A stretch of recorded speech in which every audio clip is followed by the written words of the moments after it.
Mother feeding பண்ணாதனால autism வருமா? And autism and வேக்சினுக்கு எந்த ஒரு கோரிலேஷனும் கிடையாது. இல்லை, நாம தான் டெவலப்மெண்ட் மைல்ஸ்டோன் படிக்கிறோம் இல்லையா, எந்த ஏஜில் எந்த டெவலப்மெண்ட் வரும்னு நமக்கு தெரியும். இதுதான் தெரப்பி, எல்லா சைல்டுக்கும் இதுதான் தெரப்பின்னு நம்ம வந்து கண்டிப்பாக சொல்லக்கூடாது. ஸ்டெம் செல் டெஃபினட்டாக is not a choice for autism. இந்த ஹோமியோபதியில் நமக்கு பார்த்தீங்கன்னா ஸ்டீராய்ட்ஸ் நிறைய இருக்கும், ஹெவி மெட்டல்ஸ் நிறைய இருக்கும், தெரியாது. அது கண்டிப்பாக வந்து ஆர்கன் சிஸ்டம் எஃபெக்ட் பண்ணும். ஆட்டிசமுக்கு எது பெஸ்ட் ட்ரீட்மெண்ட்? பேரண்டிங் ஸ்டைலே ரொம்ப பேடாக இருக்கிறனால இந்த மாதிரி பிரச்சனைகள் வருதா? போலியோ திருப்பி நம்மளுக்கு வருமா? வேக்சின் போடாமல் விட்டால் கண்டிப்பாக வரும். இப்போ சில டைம் வந்து வேக்சின்ஸ் 2-3 சேர்ந்து கொடுக்கும். என்னன்னா, ஒரு வேக்சின் வந்து இன்னொரு வேக்சினோடைய எஃபெக்டை அதிகப்படுத்தி கொடுக்கும். Phone, TV, mobile is a main problem. Environmental changes கொடுக்கும் போது டெவலப்மெண்ட் வந்து பெட்டர் ஆகுது அப்படின்ட்டு. ஏர்லியாக ஸ்கூலில் என்ரோல் பண்ண சில்ட்ரனுக்கு ஏடிஹெச்டி வந்து நிறைய வந்துருக்கு. Genetic is nature, epigenetic is nurture. Epigenetic developmental disorders அதை பற்றி சொல்லுங்கள். ஸோ எபிஜெனட்டிக்ஸ் அப்படிங்கிறது என்னென்னா, இப்போ ஒரு ஜெனட்டிக் ப்ராப்ளம் இருக்குதுன்னு ஒரு சைல்டு வராங்க. ஸோ இந்த ஜெனட்டிக் ப்ராப்ளம் இருந்தால் இவங்க அவ்வளோதான், இந்த ஜீன்லேயே இப்படி தான் இருக்குது, இதுக்கு மேலே அந்த சைல்டோட டெவலப்மெண்ட்டில் நம்ம வந்து எதுவுமே பண்ண முடியாது அப்படிங்கிற தாட் வந்து நிறைய நாளாக இருந்தது. பட் இப்போ எபிஜெனட்டிக்ஸ் அப்படின்னா என்ன பாயிண்ட் அப்படின்னா, அந்த ஜீன் எக்ஸ்பிரஸ் ஆகிறதுக்கு முன்னாடி எபிஜீனோம்னு ஒன்று இருக்குது. ஸோ அந்த எபிஜீனோம் என்ன பண்ணோம்னா, அந்த கேரக்டரை மாடிஃபை பண்ணி கொடுக்கும். ஸோ என்ன ஈஸியாக சொல்லலாம்னா, genetic is nature, epigenetic is nurture. So nurture அப்படிங்கிறது நீங்கள் எப்படி ஒரு குழந்தைய வளர்க்குறீங்க, எப்படி நீங்கள் நல்ல என்வைரான்மெண்ட் கொடுக்குறீங்க, எப்படி நீங்கள் ஸ்டிமுலேட் பண்ணுறீங்க, எப்படி நிறைய சென்சரி எக்ஸ்ப்ளோரேஷன் கொடுக்குறீங்க, எப்படி வந்து ஸ்க்ரீன் அவாய்ட் பண்ணுறீங்க, ஸோ இது எல்லாமே என்வைரான்மெண்டல் ஃபேக்டர்ஸ். ஸோ ஜெனட்டிக்ஸ் நல்லா இல்லைனாலும் என்வைரான்மெண்ட் நல்லா இருந்தால் அந்த ஜீனோட எக்ஸ்பிரஷன் வந்து வேரி ஆகும். ஸோ ஜெனட்டிக் ப்ராப்ளம் அப்படின்னா அவ்வளோதான், இது வந்து இருக்காது, கிடையவே கிடையாது. ஸோ இப்போ ரீசன்ட் டெவலப்மெண்ட் எபிஜெனட்டிக்ஸில் நமக்கு அந்த என்விரான்மெண்டல் சேஞ்சஸ் கொடுக்கும் போது டெவலப்மெண்ட் வந்து பெட்டர் ஆகுது அப்படிங்கிறது. ஸோ ஆட்டிசமுக்கு பெரிய பிரச்சனை இந்த என்விரான்மெண்டல் அடாப்டேஷன் தான் பெரிய பிரச்சனையாக இருக்கும். அதுக்கு நம்ம இந்த இயர்லி எக்ஸ்போஷரே வந்து பெரிய பெனிஃபிட்டாக இருக்கும் ஆட்டிசம் மாதிரியான கண்டிஷன். ஆட்டிசமுக்கு எது பெஸ்ட் ட்ரீட்மெண்ட்? ரொம்ப நல்ல கொஸ்டின். ஏன்னா நிறைய இருக்குங்க மேம். இல்லை கண்டிப்பாக இது வந்து தெரிய வேண்டிய பதில் தான். ஸோ ஆட்டிசம் பொறுத்த வரைக்கும் நிறைய தெரப்பிஸ் இருக்குது. இதில் அப்ரூவ்டு தெரப்பி அப்படிங்கிறது ஸ்பீச், ஓடி, பிஹேவியர், இது 3 தான், plus or minus medications. So இப்போ நீங்கள் பிஹேவியர் தெரப்பி எடுத்துக்கிட்டிங்கன்னா அதில் வந்து நிறைய தெரப்பிஸ் இருக்குது. ஏபிஏ இருக்குது, ESDM இருக்குது, நேச்சுரலிஸ்டிக் மெத்தட் இருக்குது, ஃப்ளோர் டைம் இருக்குது, DIR இருக்குது, எக்ஸெட்ரா நிறைய இருக்குது. ப்ளே தெரப்பி இருக்குது, ஆர்ட் தெரப்பி இருக்குது. ஸோ இது எல்லாமே எந்த தெரப்பி நம்ம சூஸ் பண்ணுறது அப்படின்னு depends upon the child severity, என்ன அவங்களுடைய ப்ரைமரி ப்ரெசன்டேஷன், பிஹேவியரில் ப்ராப்ளமாக, ஃப்ளெக்சிபிலிட்டியாக, அவங்களுக்கு நம்ம என்ன வந்து டெவலப் பண்ணணும்னு நினைக்கிறோம். அவங்க காக்னிட்டிவ் டெவலப் பண்ணணுமா, அவங்க எமோஷனல் டெவலப் பண்ணணுமா, சோஷியல் டெவலப் பண்ணணுமா. ஸோ அதை பேஸ் பண்ணி தெரப்பியை வந்து நம்ம டிசைட் பண்ணமே தவிர இதுதான் தெரப்பி, எல்லா சைல்டுக்கும் இதுதான் தெரப்பின்னு நம்ம வந்து கண்டிப்பாக சொல்லக்கூடாது. இது இல்லாமல் தேவையில்லாத தெரப்பிஸ் நிறைய இருக்குது. அதை வந்து நம்ம ஃபர்ஸ்ட் பேரண்ட்ஸ் அண்டர்ஸ்டாண்ட் பண்ணணும். ஸோ இதுதான் கோல்ட் ஸ்டாண்டர்ட், இதுதான் ஒர்க் ஆகும் அப்படின்ற தெரப்பியை விட்டுட்டு நிறைய பேர் என்ன பண்ணுவாங்க, நான் ஹோமியோபதி போகிறேன், ஸ்டெம் செல் ட்ரை பண்ண போகிறேன், ஹைப்பர்பேரிக் ஆக்சிஜன் ட்ரை பண்ணுறேன். ஸ்டெம் செல்லே வந்து ஃபெயிலியர் இல்ல, அது பண்ணவே கூடாதுன்னு சொல்லிட்டாங்க கைட்லைன்ஸ்ல. ஸ்டெம் செல்ஸ் வந்து லாட் ஆஃப் சைடு எஃபெக்ட்ஸ், பின்னாடி இம்யூனோ சப்ரேஷன் கொடுக்கணும், நிறைய சைடு எஃபெக்ட்ஸ் இருக்கு. ஸோ ஸ்டெம் செல் டெஃபினட்டா is not a choice for autism. அது வந்து கவர்மெண்ட்லேயே கைட்லைன்ஸ் கொடுத்துட்டாங்க.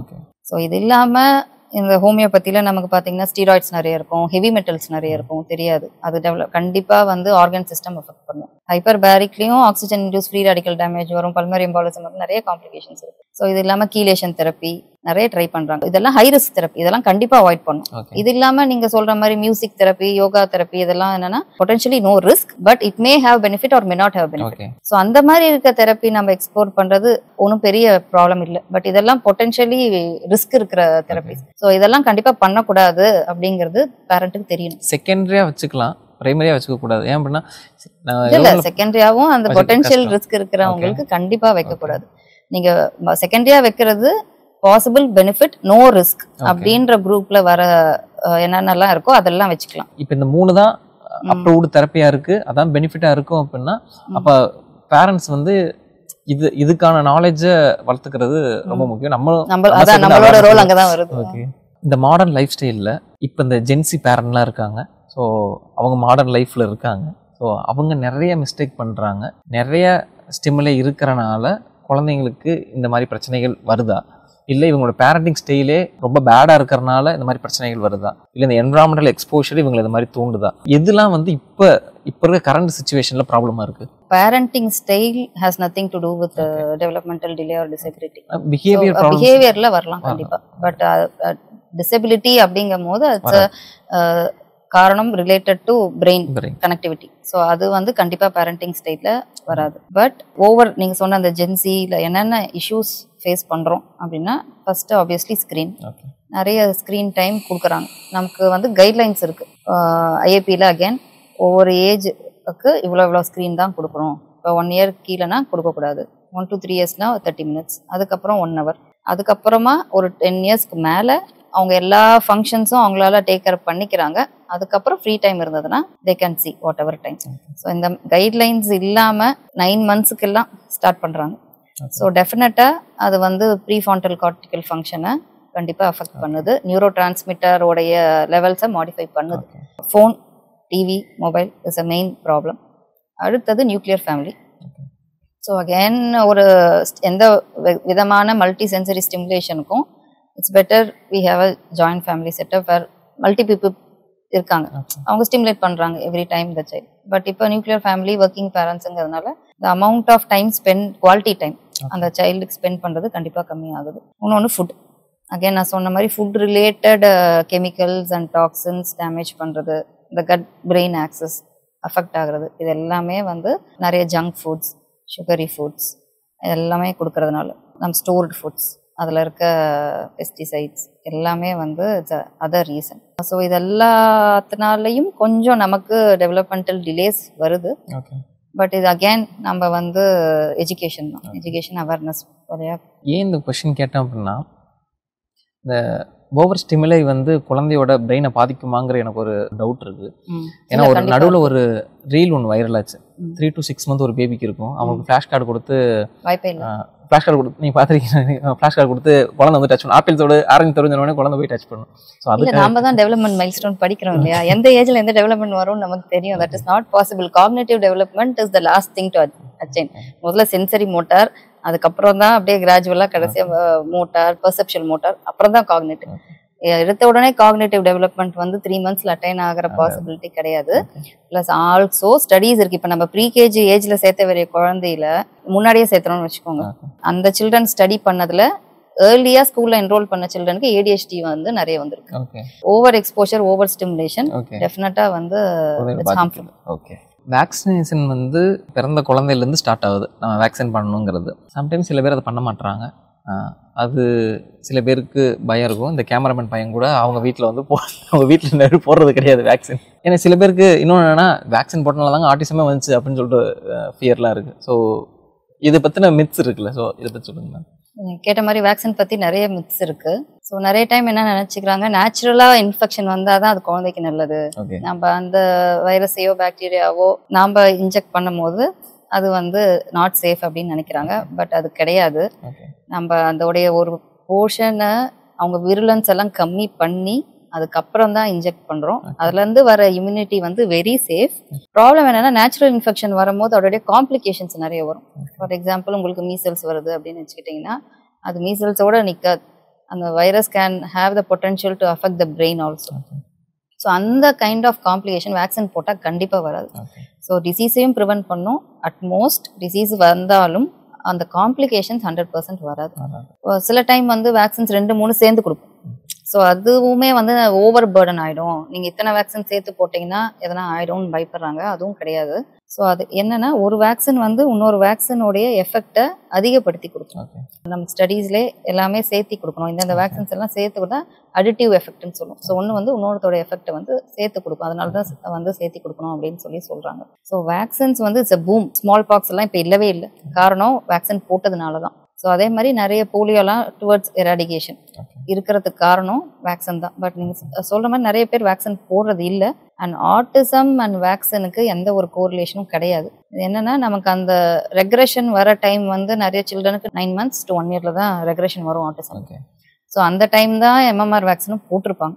ஸோ அதனால எம்எம்ஆர் வேக்சின் தான் காரணம். யூஸ்வலி நம்ம வந்து ரிலேட் பண்ணிப்போம், ஒரு இன்சிடென்ட் நடந்ததுன்னா அதுக்கு பின்னாடி நடந்த. ஸோ வேக்சின் போட்ட பிறகு தான் அவன் வந்து ரெக்ரெஸ் ஆக ஆரம்பிச்சான். அதுக்கு முன்னாடி வரையும் கூப்பிட்டா திரும்பிட்டு இருந்தான், பார்த்துட்டு இருந்தான், பேபிள் பண்ணிட்டு இருந்தான் அப்படிங்கிற நிறைய பேர் சொல்லி இருக்காங்க. பட் எல்லா ஸ்டடீஸ்லயும் எம்எம்ஆருக்கும் ஆட்டிசம்க்கும் எந்த ஒரு ரிலேஷனும் இல்லை அப்படிங்கிற ஸ்ட்ராங் எவிடன்ஸ் இருக்கு. Vaccines are very பூன் to the society. Vaccine இருக்கிறதுனால நமக்கு மட்டும் இல்லை, கம்யூனிட்டிக்கும் ப்ரொடெக்ஷன். மதர் ஃபீடிங் பண்ணாதனால ஆட்டிசம் வருமா? இதில் வந்து பேரண்ட்ஸ் இந்த மாதிரி கொஸ்டின் வைக்க, அதாவது ஹஸ்பண்ட் ஒய்ஃபுக்குள்ள வந்து நிறைய மிஸ் அண்டர்ஸ்டாண்டிங் இருக்கும். இப்போ அவங்க என்ன சொல்லுவாங்கன்னா, இப்போ பாலே கொடுக்கலங்க, அதனால தாங்க அந்த குழந்தைக்கு வந்து இந்த மாதிரி இருக்கு அப்படின்னு சொல்றாங்க. ஸோ இது உண்மையா பொய்யா? அதுவும் பொய் தான். நமக்கு ஆட்டிசம்க்குரிய ரீசன் வந்து ஒன்று என்விரான்மெண்டல், இன்னொன்று ஜெனட்டிக். இது இல்லாமல் ஜெனட்டிக்ல நமக்கு நிறைய ரீசன்ஸ் வந்து எவாலுவேட் ஆகி வருது. அது இல்லாமல் நமக்கு வந்து இந்த மெட்டர்னல் இம்யூனிட்டி டிஸ்ரெகுலேஷனால வருதுன்னு இப்போ ஸ்டடீஸ் எல்லாம் இருக்கு. பட் ஃபீடிங், பிரெஸ்ட் ஃபீடிங்க்கும் நியூட்ரிஷன் டெஃபிஷியன்சியில் வரலாம். பட் பிரெஸ்ட் மில்க் கொடுக்கலைனாலும் நம்ம கொடுக்க போகிற ஃபார்முலாவில் பிரெஸ்ட் மில்க்ல என்ன நியூட்ரியன்ஸ் வருதோ அதோட ஈக்குவல் நியூட்ரியன்ஸ் தான் போட்டு எந்த ஒரு ஃபார்முலாவும், இன்ஃபேன்ட் ஃபார்முலாவும் இருக்கே தவிர அதில் எந்த டெஃபிஷியன்சியும் கண்டிப்பாக இருக்காது. ஸோ அந்த நியூட்ரிஷனல் டெஃபிஷியன்சினால கண்டிப்பாக வந்து ஒரு ஸ்டடி படித்தேங்க மேம். அதாவது நம்ம எடுக்கிற ஃபுட் ஹேபிட்ஸு நமக்கு வர்ற குழந்தைங்களுக்கு இந்த மாதிரி வர்றதுக்கான சான்சஸ் இருக்குது அப்படின்னு சொல்லிட்டு, இது எந்த அளவுக்கு உண்மைங்க? நம்ம சைல்டோடைய கட் பிரெயின் ஆக்சிஸ் வந்து it affects the neurochemicals, அதனால ஆட்டிசம் வருது அப்படிங்கிற ஸ்டடீஸே நமக்கு ஃபுல் ப்ளோனா ப்ரூவன் ஆகல. So lot of pre and probiotics நம்ம கட்டில் வந்து கம்மியாக இருக்கு, ஒரு சிலது அதிகமாக இருக்கு. ஸோ ஆட்டிசம் இருக்க சில்ட்ரனுக்கு ஒரு பர்டிகுலர் குரூப் ஆஃப் ப்ரோபயோட்டிக்ஸ் கம்மியாக இருக்கு. அதனால வந்து அவங்க neuro chemical alteration, cut access alter ஆகிறதுனால ஆட்டிசம் வரலாமா அப்படிங்கிற ஸ்டடீஸ் இருக்கு. பட் அதுவுமே நமக்கு கன்ஃபார்ம் ஆகல. அந்த சைல்டோடைய கட் பிரெயினே நமக்கு வந்து கன்ஃபார்ம் ஆகாது. இப்போ மதரோடைய இன்டேக், அதனுடைய சேஞ்சஸ் வந்து இம்பேக்ட் பண்ணுமா இல்லையான்னு ஐடியா இல்லை. பட் இது ப்ரூவ் ஆனா ஓவர் டைம் அவங்களுடைய கட் பிரெயின்னால ஆன ஜெனட்டிக் சேஞ்சஸ்னால இவங்களுக்கு அஃபெக்ட் ஆகுதா அப்படிங்கிறது வந்து இட்ஸ் லாங் டேர்ம். அது வந்து ஆன்சர் இல்லை. போலியோ திருப்பி நம்மளுக்கு வருமா? வேக்சின் போடாம விட்டா கண்டிப்பா வரும். ஓகே. ஏன்னா ஆப்பிரிக்காலாம் இப்போ 2-3 கேசஸ் தான் திருப்பி வர ஸ்டார்ட் ஆயிருச்சு. ஸோ அதனால கேட்டேன். இல்ல கண்டிப்பா வேக்சின் போடாம விட்டா வரும். அது இல்லாம கவர்மெண்ட்ல அந்த பல்ஸ் போலியோ வேக்சின் சொல்றாங்க இல்லையா, 5 years கீழே நம்ம ரொட்டீன் இம்யூனைசேஷன் ஷெட்யூல் இல்லாம 5 years கீழே இருக்க சில்ட்ரனுக்கு கவர்மெண்ட்ல அந்த பல்ஸ் போலியோ டேட் அப்ப போடுறப்ப எல்லாருமே போடணும். அது வந்து ஹெர்ட் இம்யூனிட்டி கொடுக்கும். அப்ப கண்டிப்பா போலியோ ஸ்ப்ரெட் ஆகிற சான்ஸ் வந்து கம்மியாகும். ஸோ கண்டிப்பா எல்லா வேக்சினும் போடாம விட்டா அந்த டிசீஸ் ரீசர்ஜன்ஸ் வரும். எனக்கு இருந்த டவுட் பிளஸ் காமன் பீப்புளுக்கு இருக்கிற டவுட், என்கிட்ட சில பேர் கொஸ்டின்ஸ் கேட்பாங்க, அதை நம்ம ஆன்சர் பண்ணாலும் ஒரு தெரபிஸ்ட் ஆங்கிள் இருந்து ஆன்சர் பண்ற மாதிரி இருக்கும். ஒரு டெவலப்மெண்டல் பீடியாட்ரிஷியன் ஆங்கிள் இருந்து ஆன்சர் பண்றப்ப அவங்களுக்கு இன்னுமே ட்ரஸ்ட் ஓத்தியா இருக்கும்னு நினைக்கிறேன் இந்த ஆன்சர் எல்லாமே. ஸோ நான் கேட்ட கொஸ்டின்ஸ்க்கு எல்லாமே சூப்பரா ஆன்சர் பண்ணதுக்கு ரொம்ப தேங்க்யூ. உங்களால் நான், உங்களுக்காகவே நான், எனக்கு எல்லாமே நீங்கள் தான்.